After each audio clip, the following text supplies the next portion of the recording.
seperti dodol Betawi ya.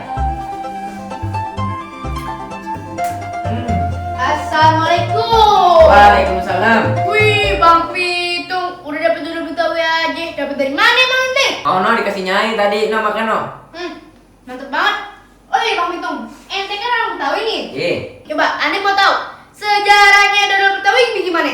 Sejarah dodol Betawi nih, jadi dodol Betawi nih melambangkan kegotong royongan. Maksudnya gimana tuh Bang? Jadi dari dulu sampai sekarang masak dodol Betawi ini selalu barengan. Kalau bahannya gimana? Nah, bahan-bahannya kita ngumpulin tuh tetangga tuh semuanya. Oh, patungan ya? Iya, makanya kalau dodol Betawi ini udah jadi, kita makannya tuh bareng-bareng. Oh, begitu Bang.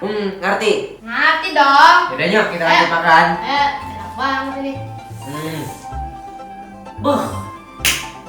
Kita itu mantap banget. Gula Jawanya kerasa banget.